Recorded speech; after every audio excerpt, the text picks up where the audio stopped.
Asal-usul Blora. Nama Blora yang kini dikenal dengan Kabupaten Blora. Kabupaten Blora ini sendiri terletak di bagian barat laut Provinsi Jawa Tengah, Indonesia. Blora memiliki posisi yang strategis yang menghubungkan wilayah pesisir utara dengan daerah pedalaman, yang menjadikannya daerah penting dalam perkembangan sejarah Jawa. Blora memiliki latar belakang sejarah yang panjang, yang dimulai sejak masa prasejarah hingga era modern. Blora sendiri tidak hanya dikenal karena potensi alamnya, tetapi juga karena peranannya dalam berbagai peristiwa penting dalam sejarah Indonesia.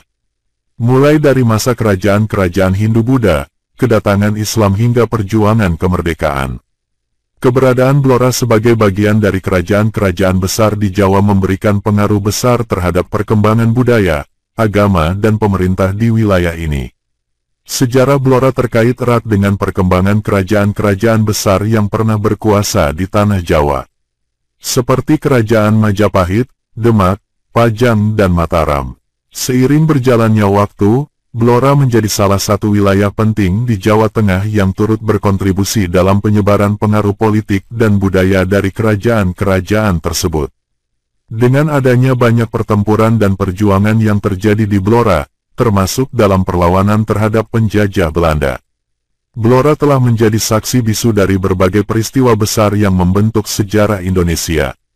Dalam hal ini Blora memiliki nilai sejarah yang sangat berharga baik dari sisi sosial, budaya juga politik yang terus diwariskan hingga saat ini. Sebelum kedatangan kerajaan besar di Jawa, wilayah Blora telah dihuni oleh manusia pada zaman prasejarah. Bukti-bukti keberadaan manusia purba di daerah ini terlihat dari ditemukannya penemuan fosil dan artefak kuno yang tersebar di beberapa situs di sekitar Blora. Salah satu penemuan yang terkenal adalah fosil manusia purba dan peralatan baru yang digunakan untuk berburu dan bertani. Penemuan-penemuan ini menunjukkan bahwa Blora merupakan salah satu tempat yang dihuni sejak ribuan tahun yang lalu, bahkan jauh sebelum berdirinya kerajaan-kerajaan besar di Jawa. Manusia prasejarah yang tinggal di daerah ini kemungkinan besar merupakan kelompok pemburu pengumpul yang kemudian beralih ke pola hidup yang lebih menetap seiring dengan perkembangan pertanian. Beberapa situs arkeologi yang ditemukan di Blora juga memperlihatkan adanya peradaban awal yang mulai mengenal teknologi sederhana, seperti pembuatan alat-alat batu dan perhiasan dari bahan alam. Keberadaan manusia pada masa prasejarah di Blora tidak hanya menandakan bahwa wilayah ini telah menjadi tempat hunian, tetapi juga mencerminkan pentingnya Blora dalam konteks sejarah perkembangan manusia purba di Pulau Jawa. Pada abad ke-14 wilayah Blora berada di bawah pengaruh Kerajaan Majapahit, salah satu kerajaan terbesar di Indonesia yang mencapai puncak kejayaannya di bawah kepemimpinan Raja Hayam Wuruk dan Patih Gajah Mada. Majapahit yang berpusat di Jawa Timur memiliki kekuasaan yang sangat luas meliputi sebagian besar wilayah Nusantara, termasuk daerah Blora yang saat itu merupakan bagian dari kerajaan tersebut. Cerita asal-usul Blora ini memiliki banyak versi. Berbagai versi cerita memiliki kekhasan dalam penceritaan. Hal tersebut bergantung pada siapa dan kapan cerita itu diceritakan. Salah satu versi cerita tentang asal-usul Blora yang sudah turun-temurun diceritakan oleh para penduduk Blora sendiri menceritakan. Dahulu terdapat sebuah wilayah yang bernama Kadipaten Bangir. Saat itu Kadipaten Bangir termasuk dalam bagian Residen Rembang dan Residen Jepara Rembang. Pemerintah Kadipaten Bangir dipimpin oleh seorang adipati yang dibantu beberapa orang tumenggung atau wedana. Salah satu wedana di wilayah Kadipaten Bangir adalah adik kandung Adipati Bangir. Merupakan wedana Karangjati yang bernama Ngadi. Wedana Ngadi menderita lumpuh namun meskipun demikian ia dikenal sebagai seorang yang memiliki kesaktian yang tinggi. Suatu ketika terjadilah gejolak di Kadipaten Bangir. Terjadi pemberontakan yang dipimpin oleh sisa-sisa laskar prajurit Diponegoro yang bernama Nayasentika. Nayasentika merupakan seorang lelaki yang bertubuh kekar dan berwajah garang. Ia memiliki rambut yang panjang dan gimbal. Merupakan salah satu cucu prajurit pribumi yang setia. Penampilan Nayasentika yang memiliki rambut gimbal dan terlihat tidak terurus memunculkan julukan Naya Gimbal. Meskipun penampilannya sangat menakutkan, dalam jiwa Naya Gimbal sudah tertanam rasa nasionalisme yang tinggi. Ia dikenal sebagai sosok yang sangat anti penjajah. Ia sangat membenci para penjajah beserta antek-anteknya. Naya Gimbal pun tidak menyukai para bupati dan wedana yang cenderung berpihak pada Belanda. Dalam pemberontakan tersebut, Naya Gimbal beserta para prajuritnya menyerang Kadipaten dengan membabi buta. Hal ini mengakibatkan para prajurit Kadipaten akhirnya kewalahan. Naya Gimbal menyerang siapa saja dengan garangnya. Banyak sekali prajurit Kadipaten Bangir yang tewas. Senopati perang Kadipaten Bangir yang bernama Begede Jetis gugur dalam pertempuran tersebut. Pemberontakan Naya Gimbal cukup meresahkan Adipati Bangir dan rakyatnya.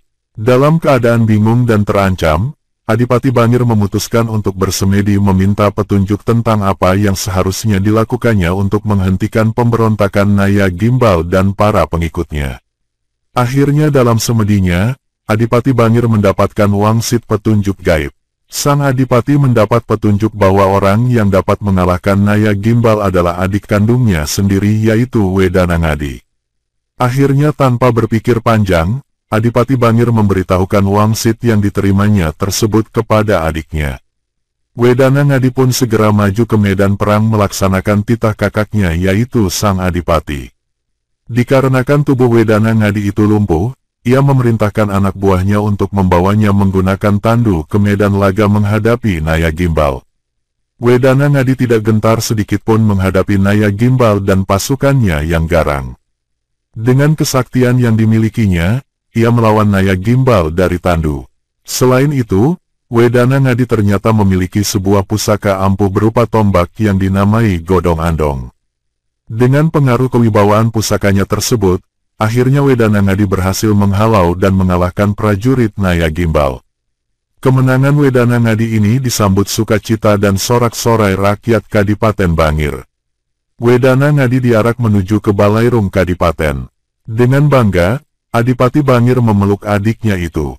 Sambil terus mendekap adik kandungnya itu, sang Adipati membisikkan ucapan selamat dan terima kasih atas perjuangan sang adik.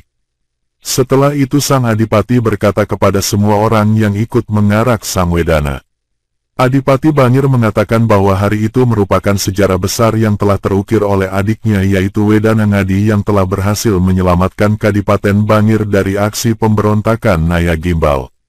Oleh karenanya sang Adipati akan menghadiahkan separuh wilayah Bangir untuk diberikan kepada adiknya itu.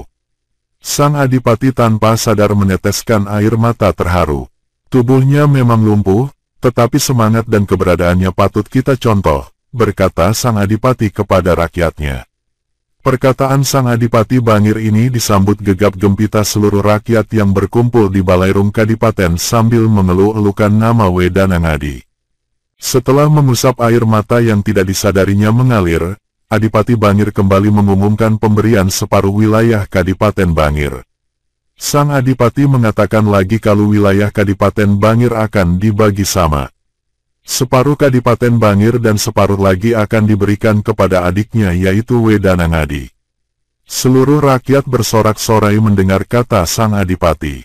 Singkat cerita Wedana Ngadi kemudian diangkat menjadi bupati dari separuh wilayah Bangir.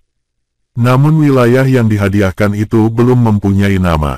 Demi untuk mendapatkan nama Kadipaten baru tersebut, Wedana Ngadi kemudian bersemedi. Dalam semedinya, Wedana Ngadi justru mendapatkan wangsit petunjuk gaib yang berseberangan dengan apa yang diharapkannya. Ia mendapat titah gaib untuk menguburkan jenazah senopati yang gugur dalam pertempuran pemberontakan Naya Gimbal, yakni Begede Jetis. Sebelumnya jenazah senopati tersebut dikebumikan di desa Jetis. Dalam wangsit yang diterimanya, jenazah Begede Jetis tersebut harus dipindahkan ke sebelah utara desa Jetis. Tanah di sebelah utara Jetis itu berada di dataran tinggi yang disebut pojok. Kemudian Wedana Ngadi memerintah anak buahnya mengadakan upacara penggalian makam senopati Begede Jetis. Para pengikut Wedana Ngadi yang setia itu segera melaksanakan titah sang pemimpin dengan cekatan. Upacara penggalian dilaksanakan dengan baik. Segala macam ubeo rampe dipersiapkan demi kelancaran upacara tersebut. Wedana Ngadi memimpin pelaksanaan upacara tersebut secara langsung di atas tandu. Setelah makam digali, jenazah sang senopati diangkat dan dipindahkan ke tempat yang sudah dipersiapkan sesuai wangsit yang diterima Wedana Ngadi. Setelah upacara pemindahan jenazah itu selesai, Wedana Ngadi memerintah anak buahnya untuk membangun cungkup di wilayah itu. Demi menghargai dan menghormati jasa sang senopati, Wedana Ngadi memberikan gelar Sunan. Oleh karena makamnya berada di bawah tanah yang tinggi atau pojok, akhirnya Begede Jetis mendapatkan sebutan Sunan Pojok. Hingga sekarang banyak para peziarah yang mendatangi makam Sunan Pojok. Meskipun sudah diumumkan sebagai pemimpin wilayah separuh Kadipaten Bangir, Wedana Ngadi belum dilantik secara resmi. Pada saat pelantikannya sebagai Adipati, Adipati Ngadi belum juga mendapatkan petunjuk mengenai nama kadipaten yang dipimpinnya itu. Hari pelantikan telah tiba, banyak tamu undangan yang hadir untuk memberikan ucapan selamat dan hadiah atas pelantikan Adipati Ngadi.